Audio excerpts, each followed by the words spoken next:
Hey guys, how's it going? It's been a long time.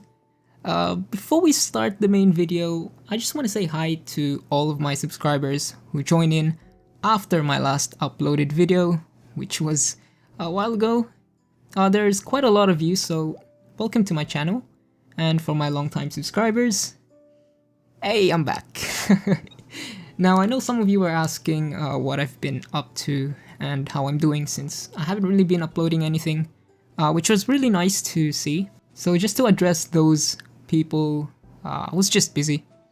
And then when I had time, I just decided to take a break. That's about it. Yeah, I do understand since I just went MIA for a long time. So it was my fault. But now that I'm back, I want to start this off with a Wyvern video. I'll be showcasing my team and how it works. Now, Wyvern is one of those contents where you just want a solid team for, and you want to get one fast, right? It's your go-to content when you're starting to farm gears. Now, my past Wyvern videos has been about stage 11, but for this one, we'll be doing Wyvern 13, which is significantly harder, with different mechanics. Now, the team that I'll be using is SSB, Dizzy, Angelica, and Luluca. Now, before Guilty Gear rerun, I was farming on stage 12 just because I didn't have a reliable debuffer that can consistently apply a lot of debuffs. With Dizzy around, it just makes it easier with her S3 plus S2 if they hit, right? If they hit.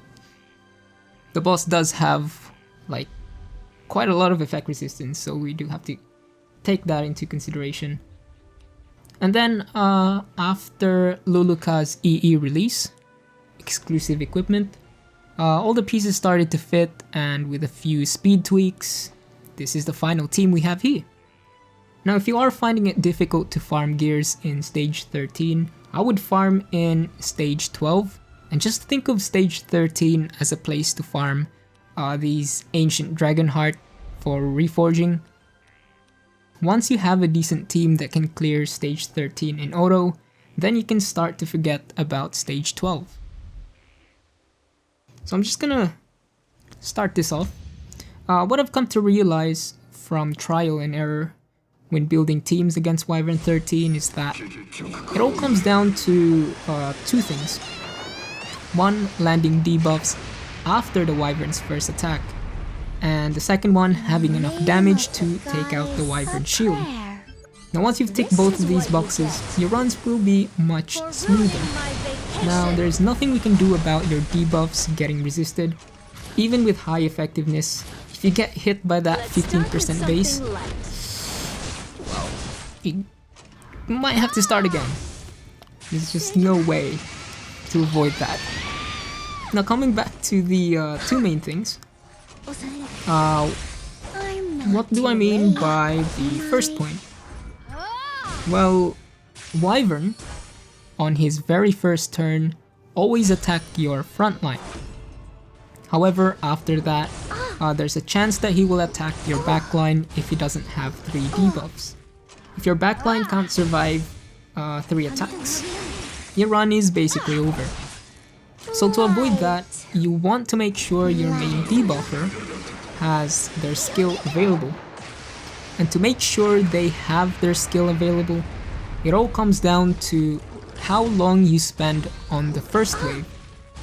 For example, Dizzy's S3 has a full turn cooldown, which means I have to spend 3 of her turns to cycle through her skills. Now, to help me do that, I either have to bump up her speed stat, use CR boost from artifacts or skills, or reduce my DPS's damage and speed. In my case, I bump up Dizzy's speed to 235 and give her Necro Undine. That way she can cycle through her skills without my team losing too much damage. Now, the other way is to make sure all your backline can survive 3 attacks from Wyvern. Now, the problem with this is that you are sacrificing offensive stats for more survivability. Now, depending on your gears, this may not be a good idea.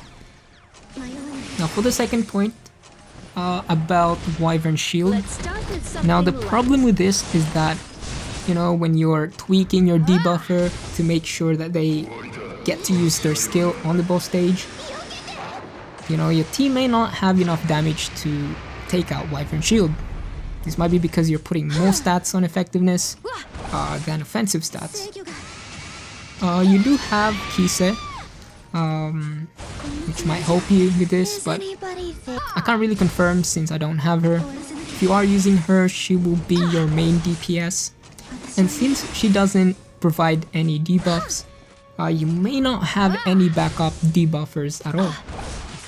But if you use her and she works well, hey, let me know. So yeah, it all comes down to just balancing between your debuffers and DPS, if you know what I mean. Having a unit who is both, so a DPS slash debuffer, is really good to use. You know, they're great backup in case some debuffs get resisted. So yeah, those 2 points I think is important when trying to build a team that can clear, or at least that can auto Wyvern. Those two are the wall that you have to climb over. That's just my opinion. I mean, based on my experiences with these runs, those two are the ones that really stand out the most to me. Okay, so as you can see, we cleared Wyvern with very little problems. I'm going to run this again and talk about what's happening in this particular team. I've already given you some things to think about when building your own. So we'll go for this again. So at the first wave,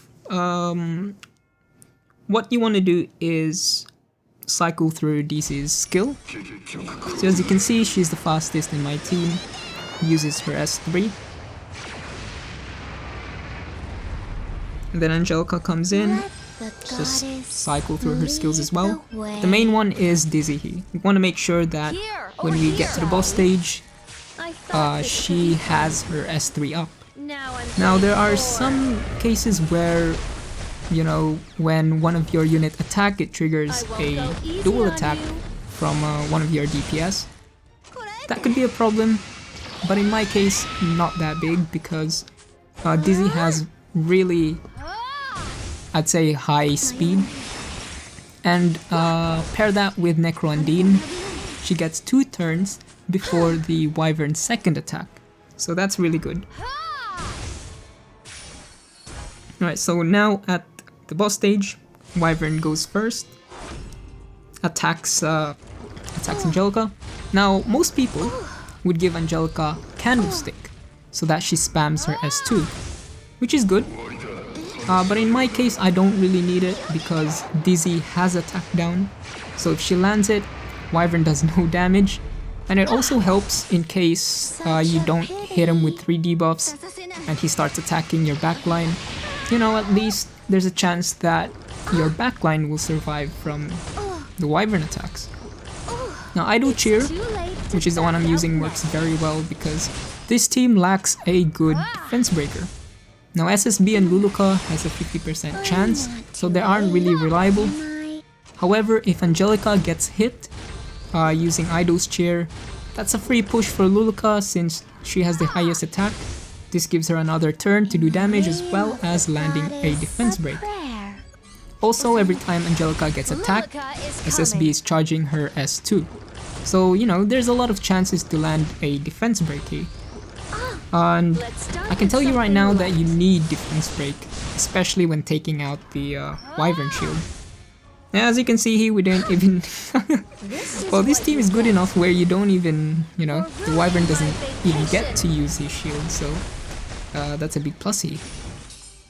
Now, yeah, as I said before, you need defense break, especially when taking out Wyvern shield. Now, Luluca's new EE, one of her equipment bumps up her S1 hit chance to 65. That's the one I use, and I think that's perfect for her, in my opinion. The other exclusive equipment is okay to use. The one that gives her a chance to attack again does have a problem with my team. It always happens in wave 1 where every time it triggers, she kills them too fast, and when I get to the boss stage, Dizzy's skills is in cooldown. But if it doesn't trigger in wave 1, you'll be in for a very fast run. So fast that the Wyvern might not even get to use the shield. Well, it kinda depends on your gears. The last EE, I don't even need to talk about that. As you can see, I turn off Luluca's skills, so it's practically useless for her. Talking about Luluca, she's my main DPS. Now that's one of the reasons why I turn off her skill. Right, as a DPS, I want her to attack. To me, when she uses her S2, it's a waste of turn, and it shows when you're trying to break Wyvern shield, because you want her to attack rather than use her buff, especially when, you know, Wyvern shield is up and the time is ticking. And her S1 deals more damage based on the target's lost HP, and pair that with Joker, she does decent amount of damage. You can also use Caladra, but the problem I have with that is sometimes if I don't land debuffs while Wyvern has shield, it does less damage compared to Joker. Now with SSB, don't really know what to say about her. I mean, her role is more like a half DPS, half debuffer, and she's really good overall, especially in Wyvern. So I don't really need to talk about her in this case. My SSB is leaning more towards DPS side, just because I need more damage in this team. In your case, if it works better for you, you can lean her more on the debuffer side, but it's different for everyone. Now, this team does have its share of problems. Not landing anything is a big one. Also, all of these units can survive 3 attacks from Wyvern, except for Luluca. If she gets hit, it's over. Now initially I was planning to wait for Secret Banner, but with Luluca EE, looks like I don't have to. But you know, who knows? If there's no new units that I fancy, and Secret's Banner's up, I might try it out and see what happens. I'll be sure to make a video about it, if it happens. So yeah. It's too late to back out now.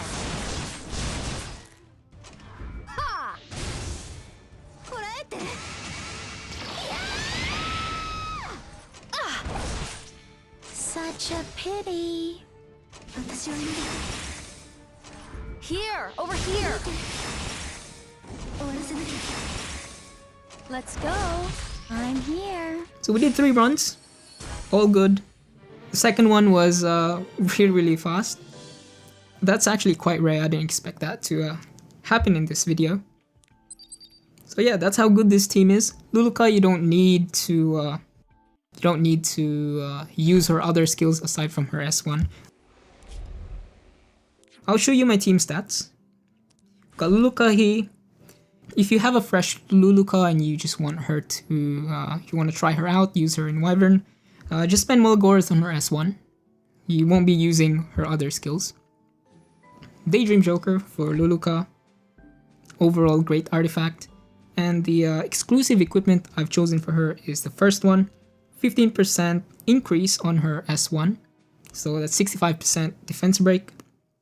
And the added effectiveness is really good, especially with Wyvern having ridiculously high effect resistance. And gear-wise, speed and crit set. I'll just flash all her gears. If you need more time, just pause the video. Have a look at her exact stats. Yeah, right there. And then the next one we have Seaside Bellona, also Daydream Joker. Same gear set, speed, crit. As you can see, leaning more towards attack rather than effectiveness. 48 for me, you know, it works well.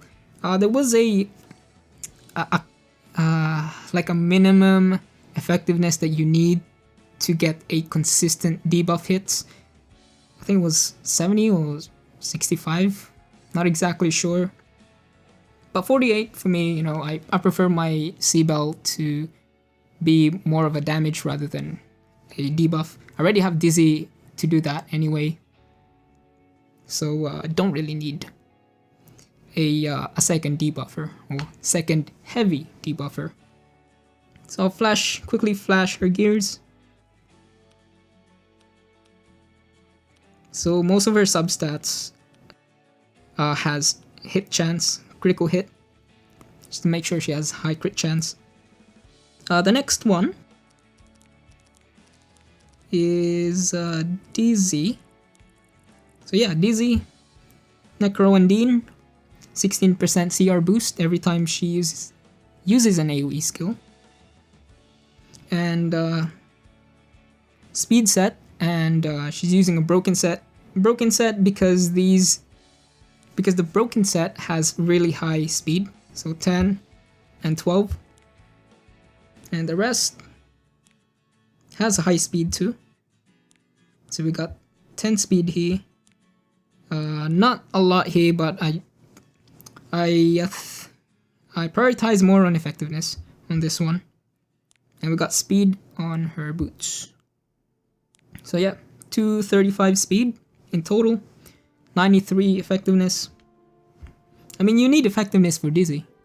Right? Her S3 does miss, but even if it misses, there's a chance that it gets resisted.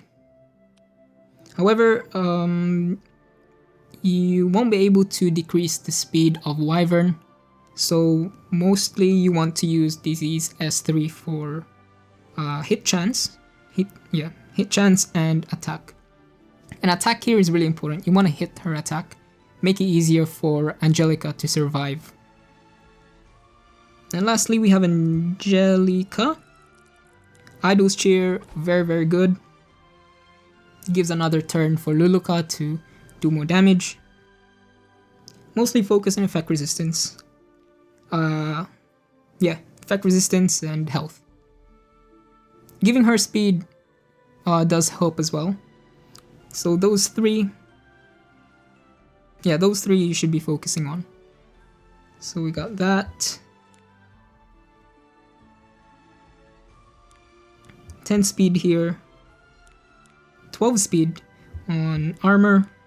11 with health percentage main stat. Health percentage main stat with 7 speed. And main speed stat on boots. Yeah, I guess that's pretty much it for my Wyvern 13. You've seen the results, quite good. And yeah, I guess that's it for me today. I hope this gave you something to think about if you're planning to build a team for Wyvern 13. But no rush. For me, I just use Wyvern 13 to farm those items, the Ancient Dragon Fragment or whatever, for Reforge. If I'm looking for gears and I can't do Wyvern 13, I just do stage 12. I think the drop rate is like, I don't think it's significant at all. So yeah. But in the end, you want to farm in 13, of course. But it's a long journey to get there. And you need a bit of luck as well. So yeah. That's it for me today. Thanks for watching. Hope this helps you. And it's good to be back. Cheers. Rover out.